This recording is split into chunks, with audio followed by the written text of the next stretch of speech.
Alright, here you go, Billy. You can have the leftovers. I'll be nice to you for today. Yeah, pick off the mushrooms. I did the same thing. Do whatever. Oh, hello, class. Welcome back. I'm Professor Hatter. This is part 2 of our first summer class for the semester. We're outside in the Natal Ranch backyard here doing some hat filming today. So we're out here in the Natal Ranch backyard talking about hats for the summertime. If you missed part 1, a little essential to watch, but I recommend watching part 1 before you watch this part. There will be a link somewhere in the description below. Watch part 1. It's going to be long, I'm sure, but it talks a lot about, different hat styles that I recommend when being outside. So that was part 1 about the hats themselves, the different parts of the hat for the summertime. Part 2 will be about ways to protect your hat, when you're sweating and it's raining, yada yada. So part 2 will go a little bit quicker than part 1, and I'll go over a few accessories to get for the summertime. So I hope you enjoyed your lunch. Hope you can finish up that sandwich or enjoy your sandwich and lunch. So we're gonna start part 2 right now. So keep eating your lunch, get out a notebook, pen, and pencil, because class is back in session. Let's go.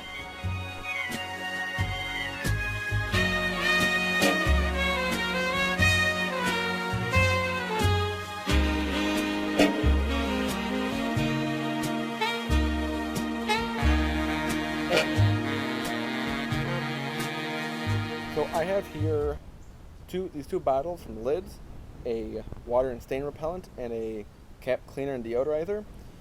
These spray things are going to help with keeping your cap. These spray things are going to help keep your cap clean. You're going to repel everything, and if it gets dirty, then you're just going to clean it up a bit. So you can get these kind of products anywhere, these kind of restoration and protection sprays anywhere. You can find them online on Amazon, get them for pretty cheap, but I've had these Lids bottles for quite some time, and the repellent has been working out pretty well. And the cleaner works on like little stains on the hat. Sweat stains, that's another issue I'll get into some other time. But always have some sort of cleaner fluid material bottles with you. I'm going to leave a description down below on how well the Lids products work, how well the New Era and the Hat Club products work. Major League Hats did a 3-part series on how to use these and use them well, which one works, which one doesn't. So go check those out for a more detailed description and comparison on how well these work. But I'm just going to use the Lid stuff right now. I'm going to take the repellent stuff, and I'm going to be wearing this all navy New Era hat, low profile, to graduation tomorrow. So you're just going to take it, spray the outside for, like rain protection. But for me, oh, that was cool. But for me, I primarily spray it on the inside in the sweatband, because I know if it's going to be raining, I'm going to be wearing my Pro Light or my dry fit hats, something that will be designed to be in the rain. But otherwise, spray outside. I sprayed it too much already, but just for demonstration purposes. Just a little pump here and there. And you're just going to let it hang to dry. Try not to have it, touch anything else. I recommend just hang it on a hook on a doorknob or whatever like that. Let it sit for about 15 to 30 minutes, and it'll all be good. The white bottle is for cleaning hats. You could always use it for 2 ways to clean a hat for specific stains. You can't see it in the sunlight here, but there's like a little bit of a white discoloring on this Cubs hat. So you spray it just a bit, probably just a little bit too much. Then you get like a little brush, and this is kind of like a felt, in a way, almost like a lint cleaner. Just brush it off. And this is for your fabric kind of hats. If it's a pro light, if it's a dry fit, then you can't really use the white bottle. But for all your other hats, that's what you would use the white bottle for. Or you could always try to clean this. I think I'm just gonna try it here right now, see what happens. If it's your, I'm just rooting around here for, there it is, little lids, cat brush, access member pass person perk. So the nice wool brush here, or kind of a steel brush. Just wipe it. Kind of getting better. But yeah, this Grand Canyon hat has seen better days. But that's the idea for the white bottle. Of course, there's other ways to, when you submerge it completely into water and use the cleaner, that's how you get more of the sweat stains out. But like I said, watch Major League Hats' video, 3-part series on how to really restore caps. Because I've tried in the past, I've used the white bottle on my Concordia hat, and I mean, yellow is part of our school colors, but not like those sweat stains. So I've tried the white stuff in the past, the white bottle, hasn't worked out the best, but I just gotta try different methods. So watch Major League Hats' videos about that, because I haven't done it the best. But let's move on to another accessory for your hats and sweating. So another accessory I'm going to recommend that you find to make sure your hats don't end up like this or this with all the sweat stains, even for your nice 5950 or 950 snapback hats, I recommend getting these no sweat inside protectors. So I'm going to cut my video over from this to putting these on, and I'm going to talk about that, and then we'll come right back here. So just give me a second here, and we're going to do a quick transition now. So I'm at my old work desk here. This is the no sweat repellent for your hat on the inside. Got it off of Amazon. Comes in a pack of 6. Hey, 100% made in the USA. Can't find that with our hat these days, can we now? PGA approved? Great thing. Probably Tiger Woods is wearing these in his hats. Sweat absorbing disposable hat liner. So I guess I'll call it a hat liner. Wicks sweat away from skin, keeps sweat out of eyes, and reduces sweat stains. That's huge, of course. Hygiene, look at that.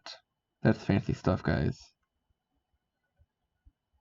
The liner goes on the inside there between where the cap and brim meet. And you can fit this in pretty much anything, into a hat, a helmet, or a hard hat. So, don't know what you're going to be using a hard hat for, but just in case. And then all those 6 little icons on the back. Whatever I shot this for. Yep, I'm pointing. Great hand model work, huh? At the bottom here, pretty simple method. Peel, place, stick, replace. How you use the hat liner, which I will show you on a 5950 and a dad hat, unadjustable, unstructured hat in a moment. Let's peel this open. I'm going to put one of these no sweat hat liners in my Cubs 5950 hat. Just open it up and fast forward, yada yada. Comes in a pack of 6 to remember. Can, fan yourself out there. So warm. Anyway, so let's just take one of these and apply it. So it's a pretty easy process here. As before it said, peel and stick. Peel it, stick it. Pretty simple.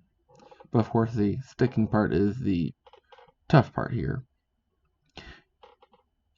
The flat part that doesn't have the prong in the middle there. The prong part goes on the top, the side that has the smooth edge, continuous edge, goes at the bottom. Ew, hair? Get out of here. Goes on the bottom, just like that. And I know this is a bad camera angle, but I was using my tripod at work. So it's a little tricky to put in right on the sweatband, but with a fitted hat, it works out easier. Oh, look at that. Let there be light. That looks better. Yeah, so it's easier to put one of these in a fitted hat with the structured front panels helping you out.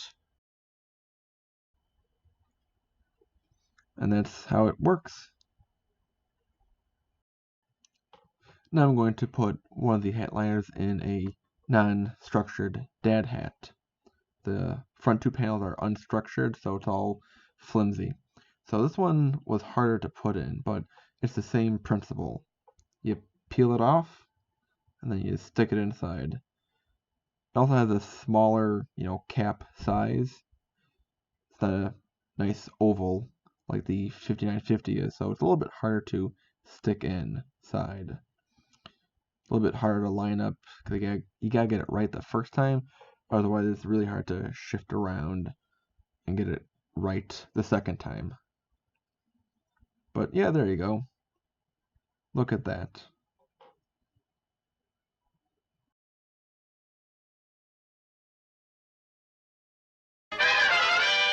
To review, it's better to have a sweat protector in an adjustable kind of dad hat where it's got more room to feel with your head than it is for a 5950 hat, especially if it's a snug fit. If it's a snug fitting 5950, I wouldn't recommend these sweat protectors. But instead, for hats that are a little bit more breathable, a bit more roomy.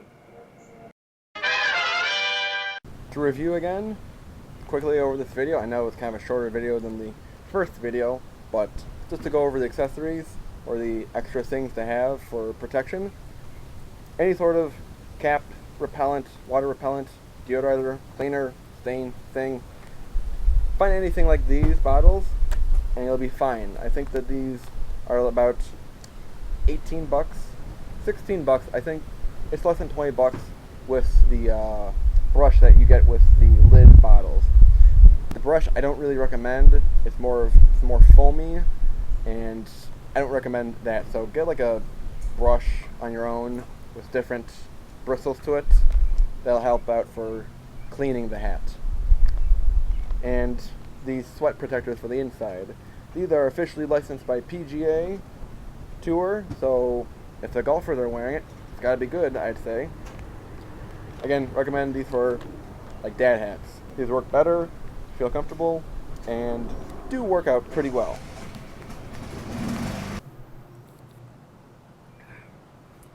Thanks for stopping by, class. If you're new to the class, hope you enjoyed this first day of summer class, summer school, whatever you want to call it. We talked about summertime hats, best kind of hats for the summertime, and how to protect your hats during the summer, keeping them nice. Hopefully you enjoyed the class today, enjoyed the videos. Like, subscribe if you haven't already. Comment down below anything you have about summer plans, what kind of summertime hat you like to wear. As always, hats off to you for watching. Have a good summer. See you around soon.